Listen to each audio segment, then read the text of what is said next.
Thiago Nunes, hoje falamos cedo aqui, hein? Já está começando a introduzir os conceitos dele? Não é muito cedo, não? Será, mano? Um treino só? Ele vai ter que brigar agora contra o tempo, né, Calheiros? O Thiago Nunes, ele teve a possibilidade de assumir já o time no final do ano passado, naquela reta final do Campeonato Brasileiro, e optou por não fazer. Ele quis começar um trabalho agora em janeiro. Eu acho até arriscado, porque o Corinthians ele tem aí competições, inclusive eliminatórias, na Libertadores. O Corinthians já entra nessa segunda fase, depois ainda passando do San José, do Guarani, ele enfrenta a terceira fase também com 2 jogos, para aí sim entrar na fase de grupos. Então ele vai ter uma pressão muito grande para transformar uma filosofia de jogo que o Corinthians tinha praticamente há 11 anos, desde 2008, quando o Mano Menezes chegou ali para disputar da Série B, e dali em diante houve a presença do Tite, que não mudou o esquema, depois chegou o Carille também, mantendo uma filosofia muito parecida com a de ambos, e o Corinthians está acostumado a jogar nesse perfil. O Thiago Nunes ele chega para mudar drasticamente o DNA do Corinthians. Hoje o Corinthians, na mão do Thiago Nunes, a expectativa é que torne-se um time muito mais ofensivo do que era. Então isso demanda tempo. Não dá para saber exatamente quanto tempo vai demorar para que ele consiga encaixar esse time. Depende muito qual que vai ser o poder de convencimento que ele tem aí perante o elenco, qual que vai ser o entendimento do elenco perante as decisões que ele quer tomar. Quando ele fala a respeito do Ralf, ele fala, o Ralf não tem a característica que eu preciso. É porque o Ralf, até inclusive no ano passado, quando a gente comentava a respeito da possibilidade do Thiago Nunes acertar, a gente já via que o Ralf, naquele estilo que ele tem de jogo, não encaixava. O Thiago Nunes, ele zela por um meio-campo extremamente rápido. O Camacho, eu entendo que já vem para ser titular. O Camacho é um cara mais rápido e versátil do que o próprio Gabriel. O Gabriel é aquele volante mais rápido do que o Ralf, sim, mas é aquele cara mais defensivo. O Camacho é aquele cara que no Atlético Paranaense já jogou nas 2 posições. Ele já jogou tanto de primeiro quanto de segundo volante. É um cara que tem mais qualidade para sair com a bola. O Cantígio, que chegou também, é aquele cara que veio para também ser aquele maestro no meio-campo, tocando bola. Ele tem como principal característica, até o próprio Thiago Nunes falou, o passe, tanto curto quanto longo. É um cara que não erra passes, é um cara que tem uma boa visão de jogo, é um cara que consegue inverter a bola da esquerda para a direita e da direita para a esquerda aí com facilidade. E é isso que o Corinthians precisa hoje, desafogar o meio-campo. Se o Thiago Nunes conseguir encaixar esse esquema dele num curto espaço de tempo, ele terá sucesso. Porém, repito, Calheiros, ele está pegando um elenco novo, ele está fazendo algumas transformações que eu não sei de fato se ele terá o tempo hábil para mostrar um futebol atraente num curto espaço de tempo. O Corinthians ele já vai agora, no sábado é o último dia que o Corinthians treina no Brasil, depois ele já vai embarca no domingo para a Florida Cup, e aí ele já pega o New York, depois ele pega o Atlético Nacional, depois ele já estreia no Paulista. E ele não tem tempo para chegar e falar, vou poupar jogadores porque eu estou no começo da temporada. Não, porque ele está transformando o time. Ele está mudando radicalmente a característica de jogo do Corinthians. Ele não tem essa possibilidade, olha, vou poupar aqui, vou poupar ali. Não, ele tem que colocar time titular em todas as partidas que ele for disputar. Desde a Florida Cup, até o Campeonato Paulista, até os jogos da Libertadores. Ele não tem o que fazer. Ele tem que trabalhar esse time aí, tem que lutar contra o tempo. Olha aqui, ó, e por falar em Florida Cup, já nós vamos falar do Palmeiras aqui, o Daverson vai ficar fora da viagem. O Calheiros, só aí, da Corinthians aqui que me chama a atenção, e eu acho que é uma coisa que está passando meio desapercebido no Corinthians. O que está passando, hein? É a transpiração do Luan. O Luan, nas imagens que eu tenho visto, sempre em treino de dedicação, não se falou no Luan no DM. Olha ele aí. Não se falou no Luan no DM. Ele terminou a temporada lá, pelo Renato não joga mais, tem um problema médico, vai pro DM, ele não fora pisar. Não conseguia, de muleta, a gente viu, tinha gente até que desconfiava, mas ele subiu no ônibus sem...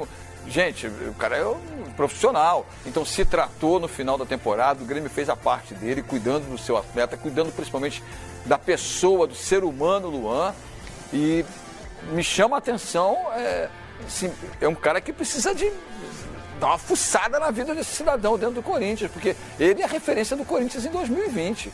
Ele é o cara que... viu, Paulo Lima? Desmontou aqui, ó. Ele vai ser um cara da referência nesse time comandado pelo Thiago Nunes, podem ter certeza disso. Aproveitando que você está falando aí, ó, a gente projetou aqui um possível Corinthians, né? Um possível Corinthians para começar a temporada, né? Na verdade, o Luan tá bem recuado ali, hein? Vão ter que jogar à frente com 2 volantes. Na verdade, aqui, são 2 volantes e 3 articuladores aqui.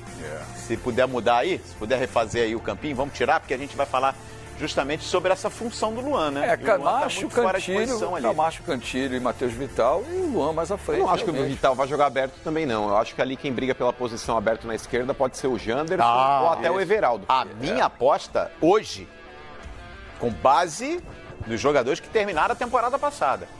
Eu já disse aqui, acho que o Janderson começa a titular. Quem vai brigar ali é o Janderson e o Everaldo. Existia até a expectativa do Corinthians contar com o Michael, mas tudo indica que ele está acertando com o Flamengo. Então as alternativas que o Corinthians tem dentro do próprio elenco ali, inclusive até o próprio Thiago Nunes gosta de um jogador rápido e aberto ali pela ponta. E esse cara aí não é o Matheus Vital, Seria aqui, né? Agora que a gente já ajeitou aqui, ó, a gente já atualizou. Tá aqui, ó, o Luan mais adiantado, jogando como ele jogou diversas vezes no Grêmio, aliás, quando ele teve grandes atuações na Libertadores de 2017. Sim. Foi jogando por trás do atacante. Né? E muitas vezes ele era o atacante, né? Uhum. E lá na esquerda, aqui no Matheus Vital, né, mano? Que você acredita, então, em Everaldo ou Janderson. Exato. E você, Paulo Lima? Olha, eu te confesso que o Everaldo é uma incógnita, né? Mesmo tendo boa passagem pelo Fluminense, mas ali ele necessitava muito do espaço e da velocidade dele. No Corinthians ele chegou e não decolou, teve uma lesão, está se recuperando. Mas recuperou o pubis, né? Eu acho que o Matheus Vital está um passo na frente do Janderson. É um cara com um pouco mais de rodagem, um pouco mais de capacidade tática. O Janderson pode ser uma mudança de jogo. Agora, é evidente que subiu da base e tem o fator do drible, da velocidade, né? Um cara do improviso, caminha muito para um aproveitamento. Mas eu acho que essa formação aí, até porque os dois, Matheus Vital e Pedrinho, foram citados pelo Thiago Nunes na entrevista coletiva. Eles foram citados especificamente, nominalmente, falaram assim, não, o Matheus Vital e o Pedrinho fazem essa função de ligação do meio-campo com o ataque. Mas vai ser um ou outro, hein? Eu acho que os dois disputam posição. Pedrinho e Matheus Vital? Mas jogam por lado. Eu acho que o Pedrinho, por mais que ele possa jogar centralizado na posição do Luan, ele vai jogar aberto porque é a vaga que ele tem dentro do time. Agora o Matheus Vital, acho que ele briga com o Luan. Acho que o Matheus Vital vai brigar ali por posição. Quando o Luan não puder jogar, o Matheus Vital é a opção.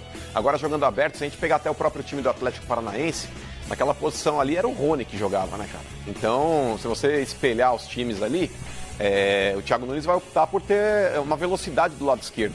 Tanto com o Sid Clay ali junto com o Everaldo, ou com o Sid Clay junto com o Janderson, ele vai ter essa característica. E no fim do ano, no fim da temporada, quem jogava ali onde está o Luan, no time do Atlético, era o Bruno Guimarães. O Bruno Guimarães adiantou muito no fim do ano. Passou a jogar muito mais perto da área. Como segundo volante, depois ele foi para frente. Passou a jogar muito mais perto da área, o Bruno Guimarães. E ele tinha ali, muitas vezes, o Marcelo Cirino desse lado e tinha o Rony do outro. Enfim, vamos ver se ele vai espelhar taticamente o Corinthians dessa forma, né? E aqui nessa disputa, hein, ainda tem o Gustavo, hein? Quem é que deve começar o ano na referência? Mas eu acho que o Gustavo tá fora, hein? Pela característica do Thiago Nunes, eu acho que o Bocelli vai ser o centroavante. Até mais parecido até com o próprio Marco Ruben. O Bocelli é melhor que o Wagner Love em termos de aproveitamento nas finalizações. Eu acho que o Thiago Nunes vai optar pelo Bocelli. E o Pedro Henrique chega com essa moral mesmo, o Paulo Lima? Será que começa o ano titular ao lado do Gil? Acho que chega, né? Porque o Manuel não ficou. O Henrique, que estava ali antes, foi embora também, negociado. E abre espaço para um cara que, né, já tem identidade ali no clube. Olha, o Mano falou aqui do Gustavo, né? O Gustavo. Rapaz, eu não sei não, hein? Muito pouco se fala no aproveitamento dele entre os três homens de frente ali, mas é mais uma opção ali. Eu acho que o Wagner Love começa a perder espaço. Eu acho que o Mano tem razão quando diz que o Bocelli tem uma característica parecida com o Marco Ruben. E para mudança de jogo, me agrada mais. Então, que o Wagner Love não seja uma referência no ataque. Mas eu prefiro o Gustavo numa mudança de jogo, numa virada tática do segundo tempo, o time precisando de um homem a mais na área, um cara que tem uma boa impulsão. Em alguns jogos do Corinthians ele apareceu sempre bem de cabeça. Eu acho que é uma opção sempre descartada no início do ano, como foi na temporada passada, e que ganha corpo. Eu não descartaria, não. Acho que o Corinthians tem 3 homens de frente muito bem servidos, cada um com a sua qualidade, cada um com a sua experiência. Só acho que com relação ainda ao Pedro Henrique... não aconteceu, né? Os 3 estavam lá e a gente passou o ano aqui discutindo. Mas também, tudo bem, é um sistema onde a bola não chegava. É bem verdade também. Agora ele tinha alergia de passar. Eles precisam mostrar esse ano. Não, mas mostrarão, né, Calheiros? Porque por mais que o Wagner Love tenha perdido gols absurdos, que ele não deveria perder nas poucas chances que o Corinthians criava nas mãos do Carille, mas o Corinthians era um time que tinha alergia de passar do meio campo. Se passasse, começava a pipocar os jogadores e eles voltavam para trás. Parecia que você estava chegando ali na usina lá de Chernobyl. Você tem uma limitação que você não pode ultrapassar ali, que se ultrapassar, você corre risco de vida. Então, com relação ainda ao time do Corinthians, por mais que o Pedro Henrique ele tenha voltado a pedido do Thiago Nunes... Você torceu o nariz com o Pedro Henrique, por quê? Então, o Pedro Henrique, Calheiros, na primeira passagem do Corinthians ali, quando ele jogou, ele não foi bem. Eu ainda achava o Léo Santos, que inclusive também está se recuperando de cirurgia, melhor que ele.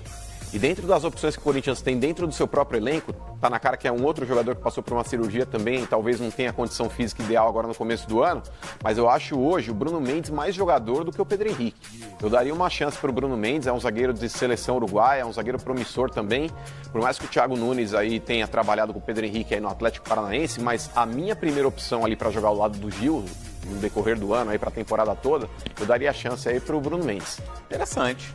E pode pintar também, por que não? Daqui a pouquinho, Gil e Danilo Avelar. Danilo Avelar, que também vai ser recuado. Bem lembrado, porque exatamente um cara canhoto que joga na função, e o Gil pode vir para a direita, é uma opção. E ele é forte, é um jogador de boa impulsão. E elogiadíssimo pelo Thiago Nunes na apresentação. Lógico, bem lembrado. E calçado o Thiago Nunes com estatística, com números do Danilo Avelar na temporada inclusive, passada. O Danilo Avelar, Calheiros, ele é um dos maiores desarmadores do Campeonato Brasileiro. Foi, né?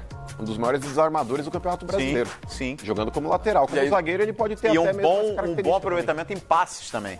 E aí é legal, sabe por quê? Porque vê aquela coisa assim, mas o torcedor não gosta. Que a escala sou eu, meu camarada. Eu sou o técnico. Eu avaliei, eu olhei. Você vai para arquibancada, torce, vai, xinga, faz tudo, mas no meu time mando eu. Eu acho que é isso.